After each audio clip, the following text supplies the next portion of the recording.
Halo. Halo. Assalamualaikum. Assalamualaikum. Waalaikumsalam warahmatullahi wabarakatuh. Ibu, Ibu siapa namanya? Iya. Ibu? Boleh dikenalkan Bu namanya Ibu dulu? Ras. Assalamualaikum warahmatullahi wabarakatuh. Perkenalkan, nama saya Bu Ras. Sering dipanggil dengan Mama Iras gitu. Akun saya Mama Iras. Di sini saya mau berbagi testimoni. Ibu asalnya dari mana, tentang, Bu?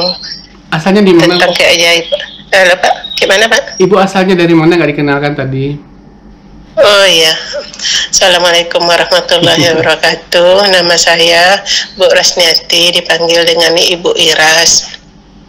Asal saya di Kota Pekanbaru, di perumahan Aurora di Kartama, Pekanbaru, Riau. Saya mulai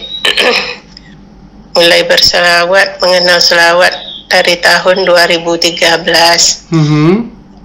Melalui Ustadz Abdul Somad, karena saya melihat YouTube Abdul Somad. Waktu itu anak saya yang paling tua sakit-sakitan, sakit kepala, kalau di dokter katanya penyumbatan pembuluh darah di bagian otak.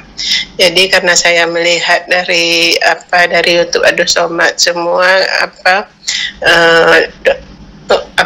senjatanya, anak saya sudah puas mengobati anak saya ke dokter, kemana-mana udah saya bawa gitu. Jadi sehabis-habisnya saya dengan melihat kata Ustaz Somad berselawat, makanya saya waktu itu kenal selawat cuman Allahumma salli ala Sayyidina Muhammad wa ala ali Sayyidina Muhammad. Waktu itu saya belum mengenal dengan selawat-selawat yang lainnya, termasuk selawat Jibril gitu. Jadi waktu itu singkat cerita udah habislah untuk berobat kemana-mana, udah saya coba rumah sakit awal bros, rumah sakit kemana-mana gitu, sampai terakhir mau pergi ke Melaka. Tapi akhirnya tidak jadi ke Melaka, karena waktu itu anak saya walaupun dia sakit tapi dia melamar kerjaan di ada sebuah PT BUMN di Jakarta. Jadi rencana kami mau pergi ke Malaysia, kami undur, pergilah kami ke Jakarta. Di samping berlibur juga gitu.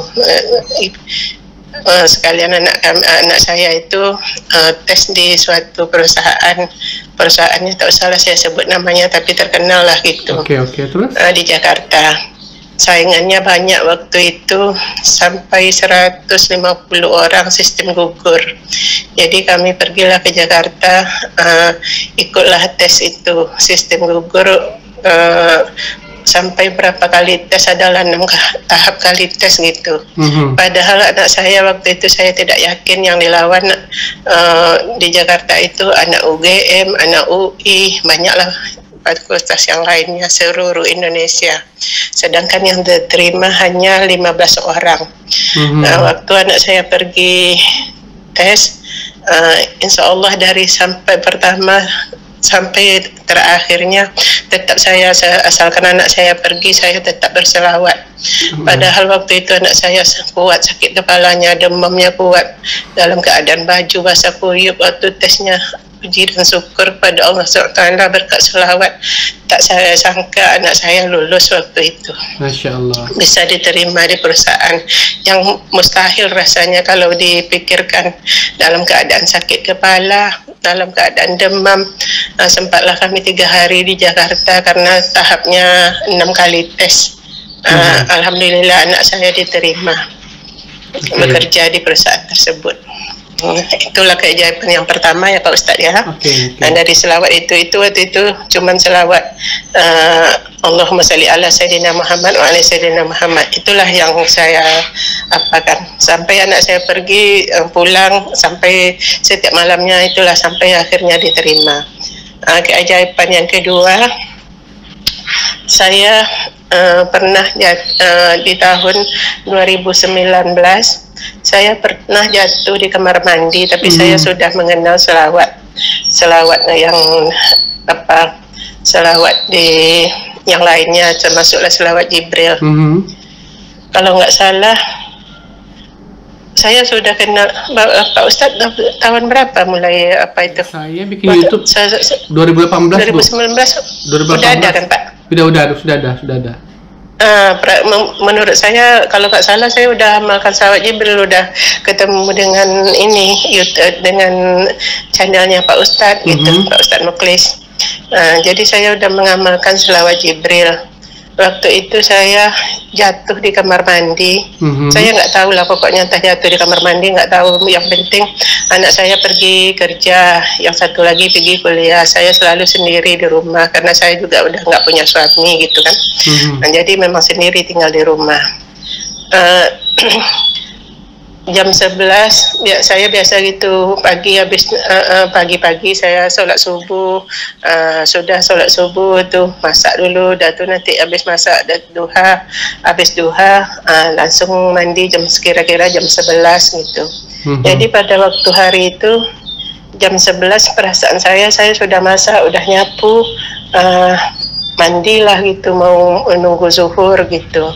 Tapi itu perasaan saya, tapi saya nggak tahu karena saya sadarnya udah jam 2. Rupanya saya jatuh di kamar mandi, sempat pingsan gitu sendirian mungkin. Sadarnya udah jam 2:30. Tapi yang herannya itulah mustahil nggak masuk di akal. Entah siapa ya, rumah saya kan pintu terkunci, karena kalau anak pergi saya kunci. Sadar saya udah jam 2:30. Terus, jadi ibu di mana? Di tempat tidur. Di tempat tidur? Halo? Ya. Macam mana Pak? Ibu tadi kan pingsannya di kamar mandi, terus ibu waktu sadar di tempat tidur ya, bukan kamar mandi lagi? Iya, makanya saya Pak, yang saya sadar itu, saya kan habisnya ngepel, habis apa kan kebiasaan saya pakai handuk waktu itu pergi mandi ke kamar mandi gitu. Itu yang sadar saya, seingat saya. Tapi setelah saya sadar, tahu-tahu saya udah di tempat tidur jam 2:30 gitu. Jadi jam 2:30 itu saya udah pakai baju, udah anduk saya udah rapi dijemur, sandal biasanya saya kan pakai sandal itu di kamar mandi Pak, karena sandal saya juga tersusun rapi, anduk saya udah dijemur juga seperti yang saya jemur sehabis mandi, baju saya udah dipakaikan dengan rapi, udah pakaian dalam juga. Tahu-tahu saya sadar di tempat tidur.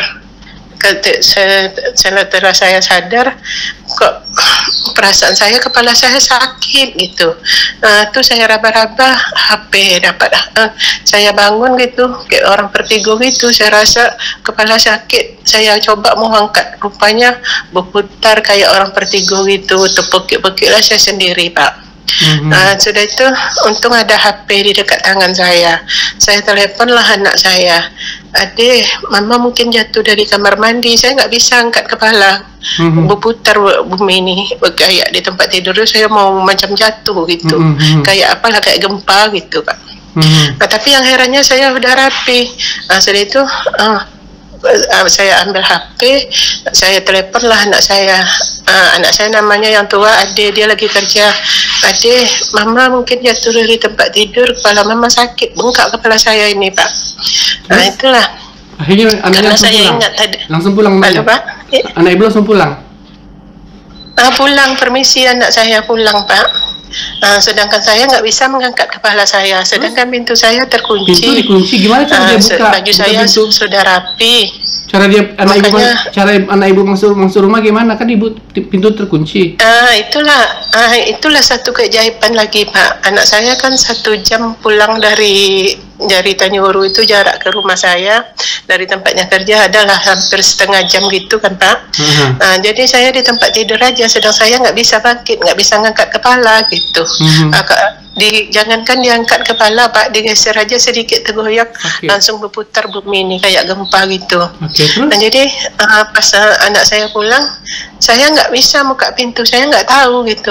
Tapi kok anak saya bisa masuk? Jadi saya bilang sampai anak saya pulang, padahal pintu terkunci rapi dari pertama itu. Ada tuh anak saya sampai gitu di rumah, siapa yang bukakan kamu pintu? Saya bilang gitu.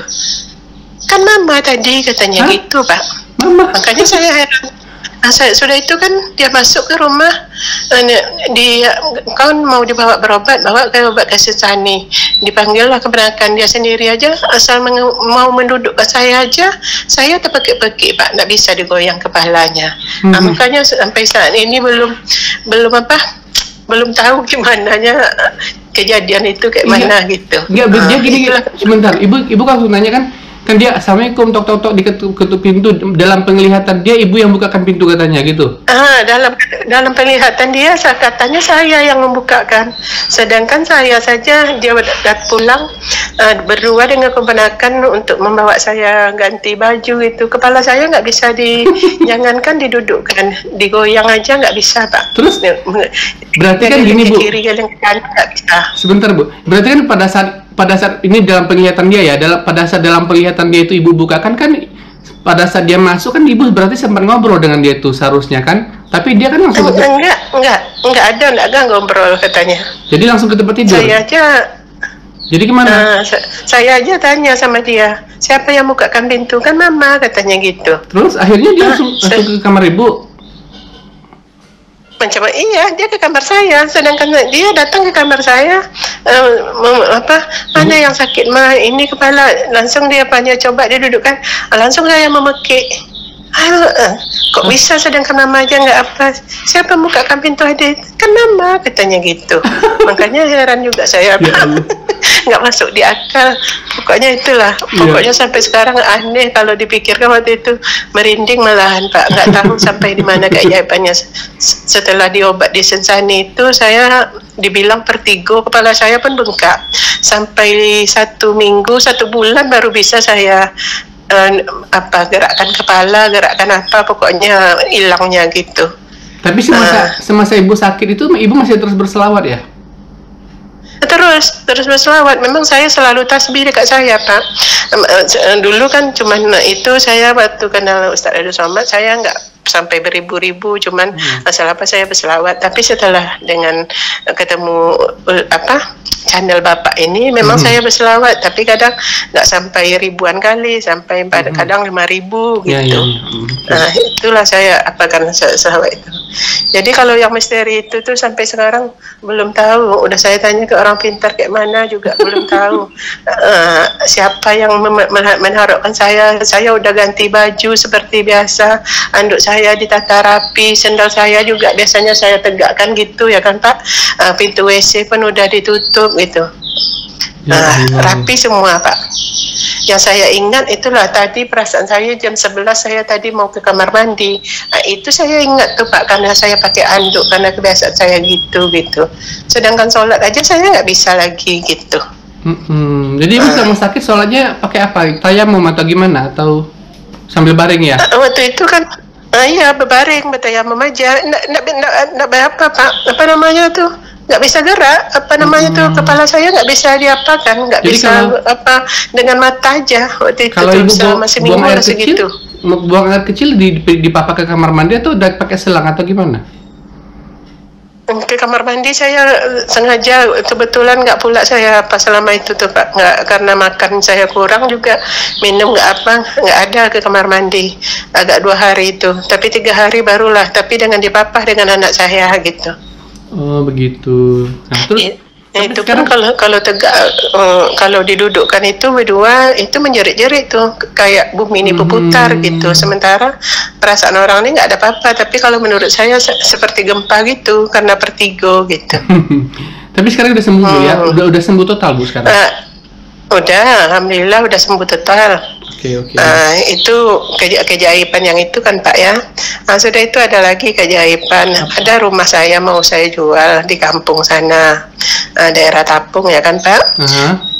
Sudah itu udah puluhan tahun saya mau jual rumah itu, nggak ada pernah yang nawar. Saya tawarkan murah pun nggak laku-laku. Berkat saya selawatkan, karena saya menengok YouTube Bapak itu, saya selawatkan terus gitu. Alhamdulillah, saya tawarkan biasanya 150, itu pun tidak ada yang nawar, banyak lah ceritanya gini-gini. Dan tuh dengan yang berkat selawat itu, Pak, lebih dari segitu diambil orang itu. Sudah itu yang membuat saya itu lagi terbongkar ceritanya tuh, orang yang selama ini dia kan ada tetangga dengan saudara juga lah ini kan, Pak. Nah, jadi rupanya dia yang menawarkan karena dia butuh gitu. Selama ini rupanya dia juga yang menghalang-halanginya itu gitu. Terbongkarnya ceritanya karena dia juga yang bilang selama ini banyak yang datang mau apa, mau membeli rumah kau tuh, tapi saya larang katanya gitu. Saya bilang nggak tahu nomor HP orangnya, padahal sudah saya letak nomor HP saya di situ. Rupanya dia lah yang selama ini membuang nomor HP itu. Alasan dia menghalang-halangi itu kenapa, Bu? Kenapa dia menghalang-halangi? Menghalangi mungkin ada sifat iri juga. Yang kedua, kalau dekat dengan rumah dia, kalau seandainya nggak laku mungkin kalau dijual murah kan bisa dia yang beli, mungkin gitu Pak rencana dia. Kalau memang terbuang gitu kan bisa, biarlah saya beli dengan harga murah kan gitu, kelicikannya mungkinnya gitu Pak. Iya. Karena mulut dia sendiri yang bilang gitu ya kan, baru saya. Kenapa dia berkata jujur sama ibu akhirnya gitu? Nggak malu dia? Itu yang saya nggak tahu Pak. Yang selama ini saya udah mintakan doa-doa ke ustadz sana, ke ustadz sini supaya rumah saya laku, tapi kok nggak laku-laku gitu. Nah, sekali ini dia yang butuh gitu, karena apa? Ini ada yang membelinya katanya. Saya tawarkan 150, akhirnya bisa jadi 180. Karena anaknya ini baik, barulah saya mau katanya. Dulu udah banyak ada mobil yang parkir di sini, udah 2-3 kali polisi datang katanya. Padahal saya ada tempel nomor di situ di pintu rumah saya tuh gitu. Ditanyanya mana nomor HP-nya Bu, saya bilang nggak ada katanya. Tapi karena ini orangnya baik, biarlah katanya gitu Pak. Makanya baru itu saya tahu, oh berarti inilah penyebabnya, cuman saya diamkan aja gitu Pak. Nah barulah sampai segitunya Tuhan menunjukkan udahlah harganya ditinggikan, sudah itu yang penyebab rumah saya itu nggak laku, orangnya sendiri yang mengaku gitu. Itu sebentar Bu, saya mau tanya. Itulah keajaiban. Sejak ibu mensalawatkan rumah itu, sejak ibu mensalawatkan rumah itu sampai kemudian laku berapa lama Bu jaraknya Pak? Enggak berapa lama Pak, paling 1 bulan penuh lah saya selawatkan Pak. Oh gitu, ibu mensalawatkannya pada waktu sholat tahajud atau sholat fardu biasa? Saya sholat tahajud Pak, saya sholat tahajud, kan saya sholat taubat dulu, sudah sholat taubat, sudah itu saya jarang, bukan sholat tahajud, sholat hajat saya buat Pak. Oke. Sholat hajat saya buatkan khusus untuk rumah itu gitu. Dalam 1 bulan alhamdulillah laku rumah itu Pak. Bisalah saya mintakan, karena saya kemarin ada pinjaman hutang juga rumah itu yang saya gadaikan gitu, pinjam donatur untuk membuat rumah lain gitu. Jadi rumah saya nggak jadi, rumah itu yang saya gadaikan. Alhamdulillah ya Allah, niat saya untuk membayar hutang jangan sampai saya riba ya Allah. Alhamdulillah terpenuhilah, uang itu bisa saya bayarkan untuk membayar semua utang saya Kak. Akhirnya sudah lunas semua Bu ya? Udah lunas semua Bu ya? Udah lunas alhamdulillah Pak, nggak punya utang lagi gitu. Alhamdulillah. Nah yang keduanya Pak, dalam pengurusan itu apa namanya tuh, kan suratnya saya gadaikan Pak. Jadi kan kami kan keluar kota tuh, jadi di dalam pelunasan itu, walaupun kita lunasi kata orang bank itu, jaraknya 1 minggu lagi baru bisa diambil surat gadai tadi itu, surat tanah saya tuh. Sedangkan kami berjanji dengan yang pembeli ini hari itu juga harus selesai gitu, maksudnya uangnya dikasih, suratnya dia minta gitu. Terus nah jadi biar selesai surat jual belinya hari itu, uang saya terima, maksudnya dilunasinya utang saya, suratnya meminta juga hari itu gitu. Rupanya di bank nggak bisa, kata bank aturannya harusnya seminggu dulu, nggak bisa kalau dilunasi langsung suratnya diambil, nggak bisa, katanya harus lapor dulu ke pusat gitu, ada prosedurnya lah gitu. Harusnya 1 minggu. Entah gimana itu kepala bank tuh yang bilang begitu, udah lama. Tapi saya meminta udah dibilang ke kepala bank tuh nggak bisa Bu, harus seminggu. Tapi dalam pengurusan itu kan antriannya adalah setengah jam, saya nomor 6 waktu itu kan Pak. Sambil itu saya berselawat terus. Tahu kepala banknya pergi, udah itu kasirnya manggil nomor sekian gitu. Datanglah saya ke tempat antrian itu Pak, ke kasirnya. Di kasir tuh Langsung kasir tuh bilang, karena saya natap kasir itu terus, kan ditunjukkan itu nanti di kasir itu ya Bu, gitu kan Pak. Saya sholawat terus Pak, saya tatap muka apa tuh. Sudah itu kasir tuh lihat juga ke saya, mungkin nengok saya komat kamit gitu kan Pak, mungkin bisa. Jadi dia bilang apa itu kan bisa seminggu lagi Bu. Ya kalau seminggu kan ke sini nanti bayar tol apa, anak saya lagi cuti kan susah Pak, saya bilang gitu. Dan ngemes-ngemes di banknya tuh Pak, di kepala bank tuh nggak tahu dia. Udah itu keluarlah kepala bank tuh. Itu nama saya pun dipanggil setelah kepala bank itu keluar Pak. Dipanggil ke situ itulah langsung kasir itu bilang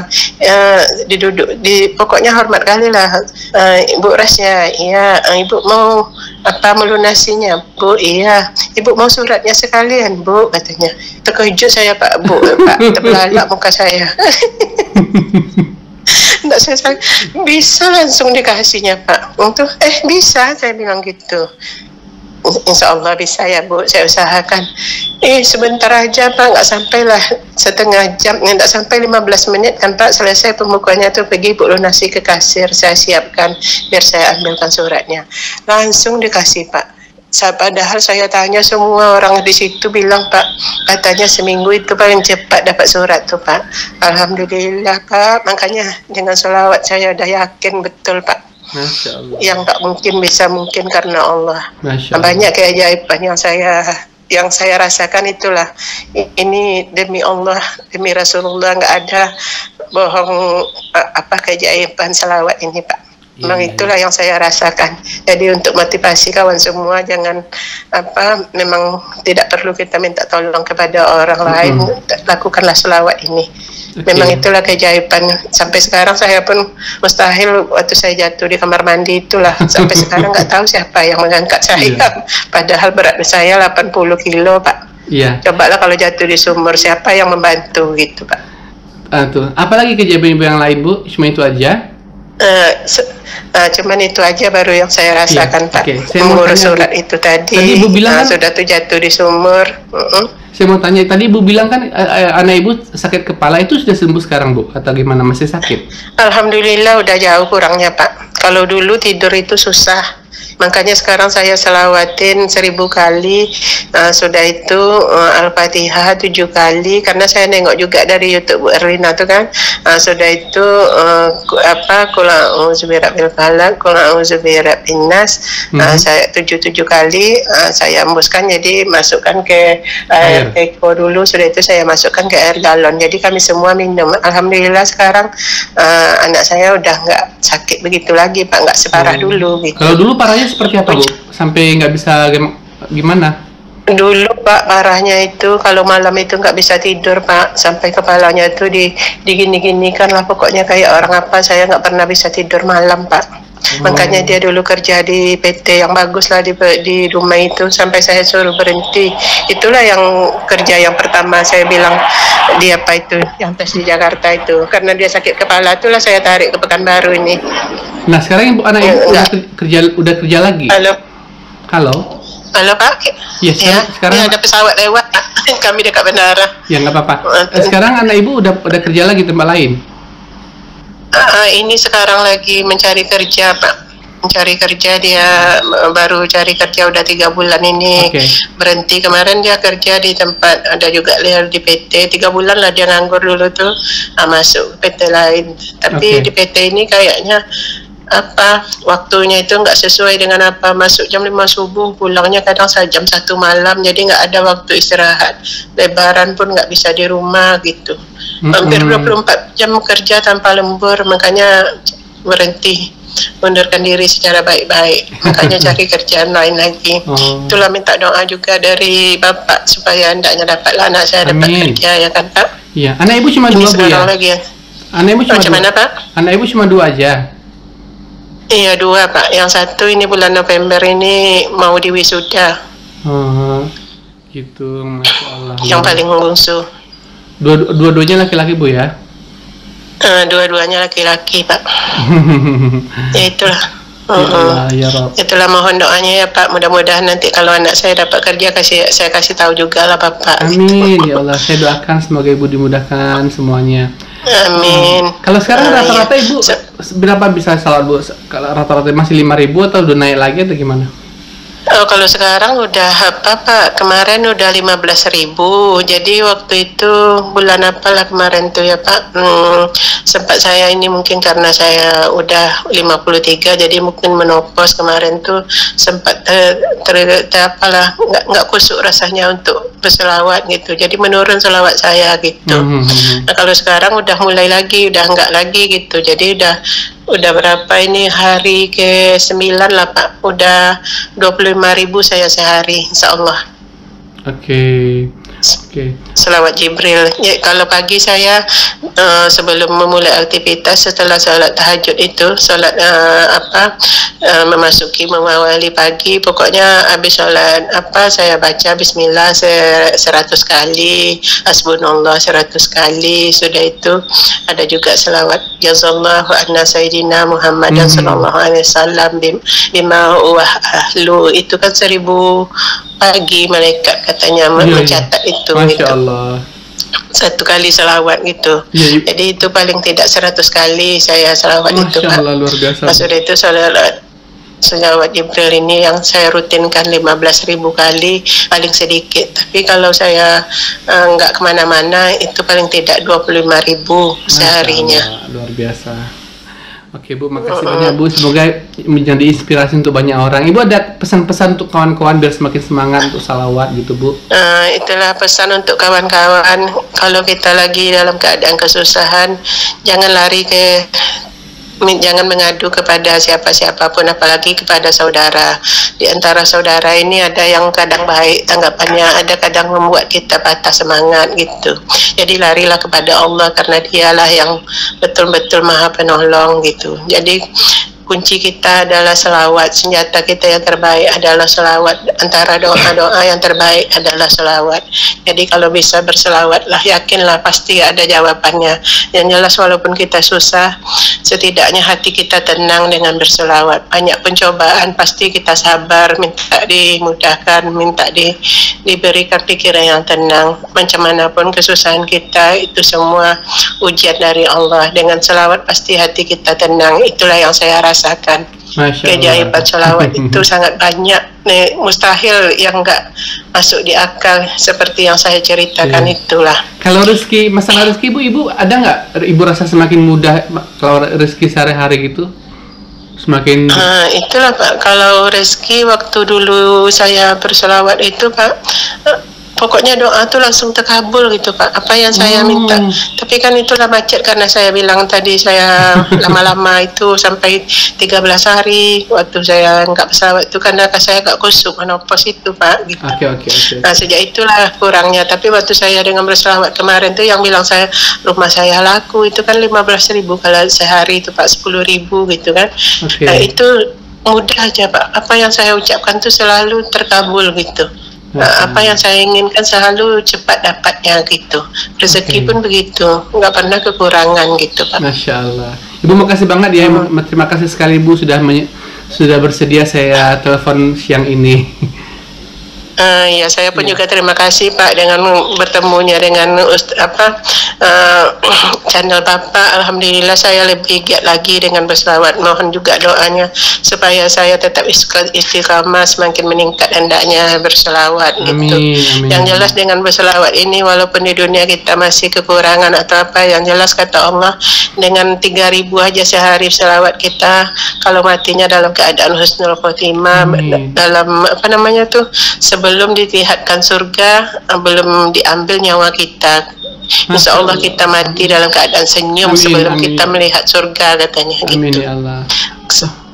Sebelum kita melihat surga, Allah tidak akan mengambil nyawa kita katanya. Makanya kebanyakan orang yang berselawat itu matinya dalam keadaan senyum, dalam husnul khotimah. Itu aja lah yang kita harapkan. Kalaupun kita diberi rezeki di dunia itu adalah bonus, tapi tujuan utama kita kan untuk ke akhirat gitu. Iya. Oke Bu, terima kasih Bu ya. Sampai jumpa di lain waktu Bu ya. Assalamualaikum warahmatullahi wabarakatuh. Waalaikumsalam warahmatullahi wabarakatuh. Oke, teman-teman, itulah tadi wawancara saya dengan Ibu Iras di Pekanbaru.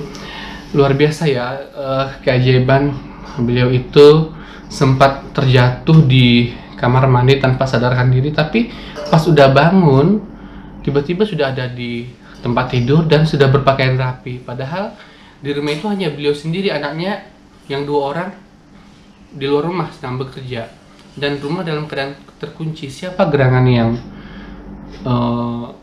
membuat Ibu Iras itu supaya rapi seperti itu kan? Aneh. Terus pada saat anaknya pulang kan rumah terkunci kan gitu, sementara Ibu Iras lagi kesakitan, nggak bisa ngapa-ngapain, nggak bisa berdiri, menoleh aja nggak bisa. Tapi pas ditanya siapa yang bukakan pintu, kan mama tadi yang bukain. Aneh, itu luar biasa. Itu siapa gerangan yang mungkin ada malaikat yang menirukan apa namanya, bentuk rupa Ibu Iras yang membantu membukakan pintu. Ya itulah namanya kalau keajaiban salawat itu ya, sesuatu hal yang tidak bisa tidak bisa terpikirkan lewat nalar kita ya, lewat akal sehat kita. Itu hanya Allah saja yang maha mengetahui.